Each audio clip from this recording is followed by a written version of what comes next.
Dude, I'm gonna be honest. I don't know how to start out this video.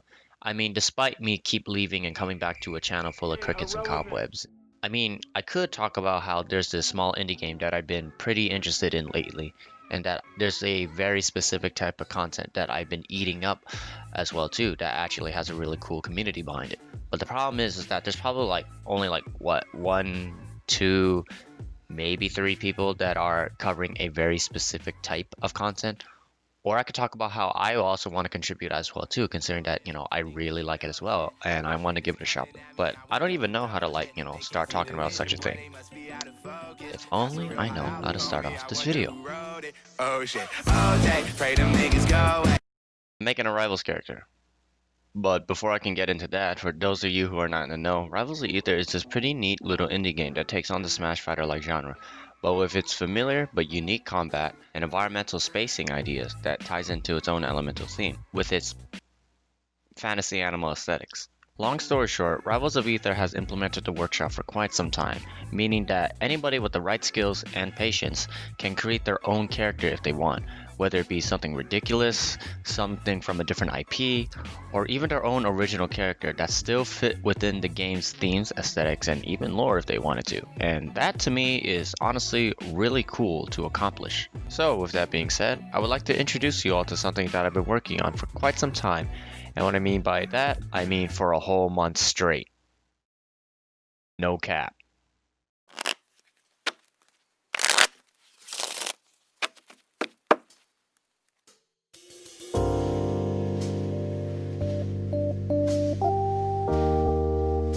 I would like to introduce you all to Blackjack, the magical dealer.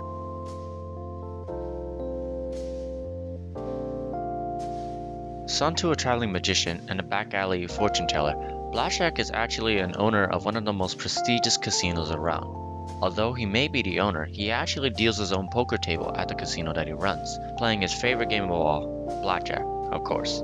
He treats all of his guests with a golden standard, but say if a guest were to be a bit too rowdy, instead of normally calling up security, he wouldn't mind personally helping you out the door if he has to. And that's it. For the lore, I mean. To be honest, I don't really see myself as much of a storyteller and such, although I do have ideas of my own outside of, a brief introduction and stuff. But in regards to actually keeping it canonically within the Rivals of Aether lore of itself, two things. One, I actually don't know shit about the official Rivals of Aether lore. Secondly, in terms of its themes and such, the whole elemental bit, yeah, I forgot about that. You stupid. Because the idea that I have in mind for Blackjack is I want him to be a sort of a floaty but mid-ground fighter, but with some magical abilities here and there. Nothing really tied to a whole element. So honestly, that's pretty much as far as it goes for lore-wise. But in regards to his movesets, the thing that makes up a fighter, I don't have anything to show for. But what I can discuss is the two gimmicks that I have in mind for him, which I think would actually help him stand out as a fighter. So the idea that I have in mind for his main gimmick would actually be heavily tied to the game that he's based off, Blackjack and all. Just in case you don't know, to play Blackjack, you are basically given 2 cards at the start, and you have to get to 21 as close as you can get without going over, or else that would be a bust. But to apply that to Rivals, this is what I have in mind. So Blackjack would actually have the normal standard projectile move, I don't know, it's like regular B. And if his opponent were to get hit by it, they would have a card icon above their head. If they were to get hit again, it will go up to 2 times at max.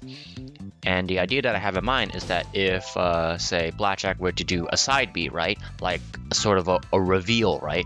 Then it would reveal the 2 values underneath the opponent's head.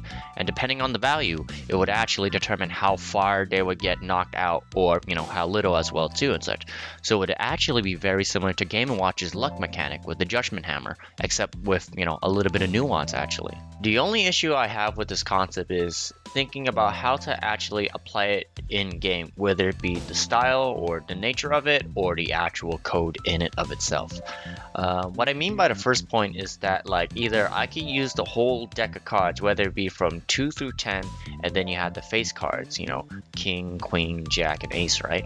Or I can actually do a simplified version, like say Luigi's Casino Poker if you were to play that back then on the Nintendo DS Lite.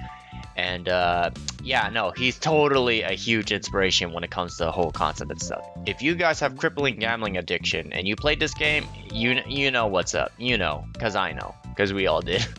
Before I could talk about Blackjack's last gimmick, just a friendly reminder is that when it comes to the official Rivals character and some workshop characters that are convincingly canon, they usually use a area of effect type of move and such, again tying to their element, whether it be for spacing or movement and all. So what I have in mind for Blackjack is actually directly inspired by another workshop character that I would actually like to bring attention to. When me and my friends tried out some workshop characters for the very first time, there was a recent rendition to the cast which was very interesting, which was the Crewmate from the very popular game Among Us, which I'm pretty sure you all know, so I'm not going to bother with this one. But what makes him interesting is that if you were to do an upbeat, which is usually a character's recovery, is that you would leave behind his metal plate behind and such. But say if you were to jump and press upbeat lightly, you actually do nothing much other than this cute little hop. But if you were to hold upbeat properly, right, what you are actually meant to do is to teleport and pop out of the vent and such, as if you were the imposter from Among Us, and that was honestly really cool. Truth be told, it was actually my first real main, considering that the main cast didn't really caught my eye, which I find pretty sad for my end at least.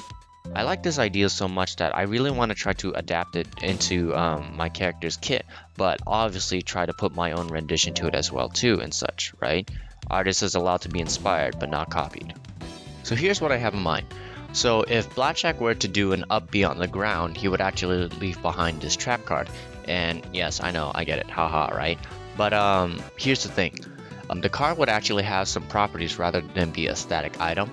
There would be this glowing, like, floating card in the middle, but surrounding it would actually be the subtle, but like, glowing aura as well too.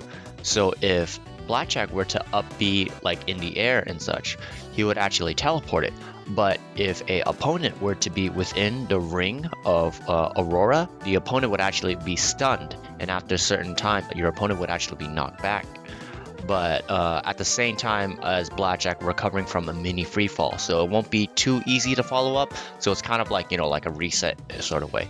But if your opponent were to be in the middle of it, directly on top of the card, if Blackjack were to teleport back, it would do a really strong knockback, so like a sweet spot and stuff, and it would actually count as a card move. So if you can follow up with another card move or projectile, you can eventually do the whole little review mechanic and stuff. So that's actually something really cool to look forward to. But for counterplay and such, what the opponent can do is that everything about it can be parryable, right? So I have in mind that it won't happen so instantly. It would be somewhat easy to read and stuff if you can predict your opponent, and that everything can be parried, whether it be outside the ring or directly in the card, so you can parry that shit, right? Or you can actually destroy the card in and of itself, so it's actually very fragile as well. So yeah, that pretty much covers most of the gimmicks that I have in mind for Blackjack. Now the next thing that I gotta work on is figuring out his normals, but it already took a whole month animating and figuring out his movements, so that is another video for another time that I actually would like to talk about. So if you like what you heard and managed to make it to this part of the video, honestly all I have to say is thanks, sincerely, considering that personally it's been a very long time since I hunkered down and tried to make any kind of YouTube content, let alone a cohesive one. So it honestly means a lot if anybody actually finds this quite entertaining.